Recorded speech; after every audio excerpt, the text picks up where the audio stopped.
Good afternoon. Today, an indictment was unsealed, charging Donald J. Trump with felony violations of our national security laws, as well as participating in a conspiracy to obstruct justice. This indictment was voted by a grand jury of citizens in the Southern District of Florida, and I invite everyone to read it in full to understand the scope and the gravity of the crimes charged. We have one set of laws in this country, and they apply to everyone. No, you're not having deja vu. Donald Trump has been indicted for the second time. He now faces 7 counts in a classified documents probe. And who you just saw was Jack Smith from the Department of Justice announcing the charges live a few hours ago. Now, this update marks the first time a former president has faced federal charges.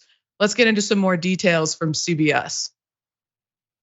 His lawyer told CNN he faces multiple felony charges, including a violation of the Espionage Act, along with obstruction of justice, conspiracy, and making false statements. Now, in a surprising move, Trump was first to reveal the indictment on his social media account. It follows a months-long investigation by a special counsel, and it is the first time that a former president has ever faced federal charges. Trump also faces 34 state-level felony charges in a separate issue, and other investigations are still going on. And this is a test for the country. There are political, legal, and historical implications, major significance across all those categories. Trump's attorney, Alina Baba, who is one of the most recent of his attorneys in a long string, reacted to the news, repeating Trump's new nickname for the charges, the boxes hoax. The former president has just announced this on Truth Social, that he has been informed by his attorneys that he will be indicted over what he calls the boxes hoax. Alina, what can you tell us? I can tell you that's exactly how I would characterize this, for the president to be indicted for something that every other president, every other non-president, including vice presidents, have done, shows what a sick world we are living in. I am petrified for the country at the moment, Jesse. Sad for my client, although he is resilient and strong. And it just tells me once again why we need him back in the White House. It is a very sad state of affairs in this country. Yeah, okay. A sad state of affairs is not exactly how I would describe what's going on. But sort of to push back on the Fox News narrative, there was a bombshell transcript obtained by CNN last week that shows that Trump was very aware that these documents were classified. And this is anything but a hoax. Let's listen.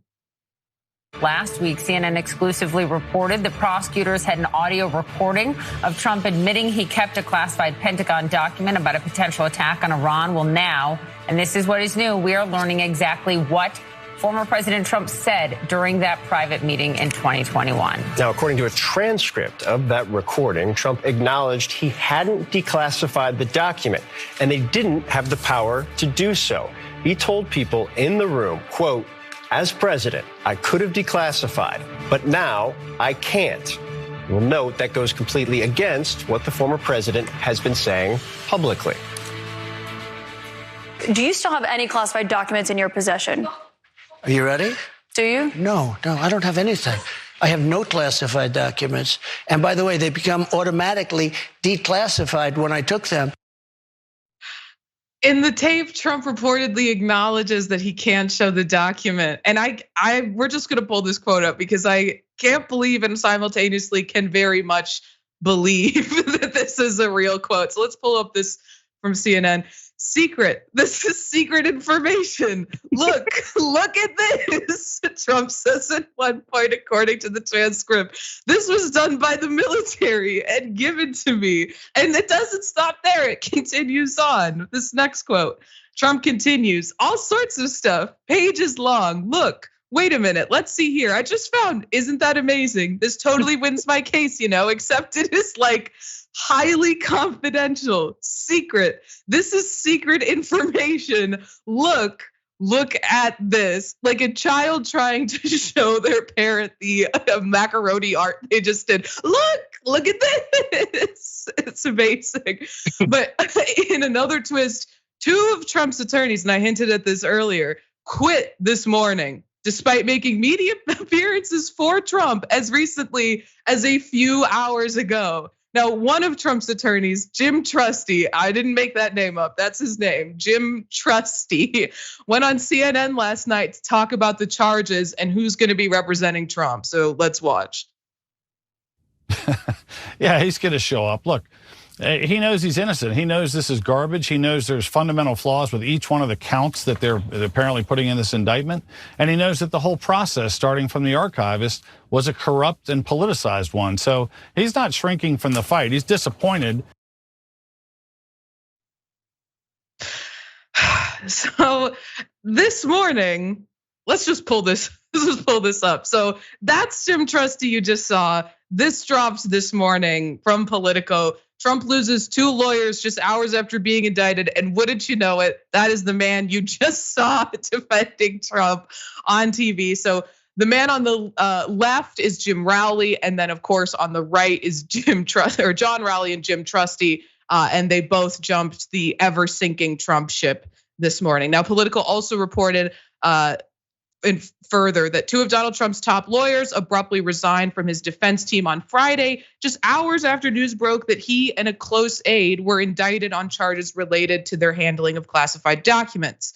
So furthering that on the aide, in another blow from the Justice Department, one of Donald Trump's top aides has also been indicted. So let's pull his picture up. This is Walt Nauta, an aide to Donald Trump, who's been indicted on federal criminal charges connected to the former president's alleged mishandling of classified documents. Nauta, Trump's butler and body man, whose legal bills are being paid by a Trump political org, has come under scrutiny by investigators over his shifting accounts of whether he moved boxes of documents at the former president's Mar-a-Lago estate in Florida at his urging. And as we've seen, probably a lot of you have from the pictures that just came out a few minutes ago, some of those boxes may have been sitting next to the toilet in Trump's bathroom. But we've talked in broad terms about the charges. Let's get into a little bit of specifics for some people who might still, not by this point fully grasp what he's being charged for. So CNBC reported that 31 counts charge that Trump willfully retained national defense information, a violation of the Espionage Act. The other 6 allege that Trump caused false statements to be made, concealed documents from investigators, obstructed justice, and allegedly conspired to do these things. The former president had kept reams of classified documents in boxes at his Mar-a-Lago resort in South Florida until federal agents raided it last year and seized the record. So there was a lot in there, Jeff, to sort of digest. So whatever aspect of that you want to get into first, have at it. Well, Ray, I would like to remind you and our viewers that this is a dark day because, as was alluded to, if the Department of Justice can go after Trump, they can go after anybody who stores classified documents in their basement bathroom with actually a very beautiful chandelier. That's kind of dope. So people can even Kid Rock. I'm looking at this right now. Rolling Stone back in March of 2022 said, we're looking at maps in blank. And I'm like, am I supposed to be in on this? So that quote read earlier, Trump could have been saying that to the likes of Kid Rock. Oh my gosh, that's gross. And yeah, this could be any one of us is the point of what I'm saying. I feel like I'm rambling. This could be any of us. So Ray, in your basement bathroom, the one with the chandelier, when you have a washed up rapper, singer, artist there, make sure they're not using the bathroom and reading classified documents because this can be any one of us. So that's what we should take away from this out of anything. Yeah, I feel like right now I need to go downstairs and check my basement bathroom to make sure Kid Rock isn't camped out down there looking at maps of where strategically the United States would bomb Iran if it came to it. Yeah, make sure it's the one with the chandelier though, because the other one, you probably got other stuff in there. But the one with the chandelier, check that one. Right, okay, yeah. My other bathroom is where I keep other national security documents, not the Iran stuff.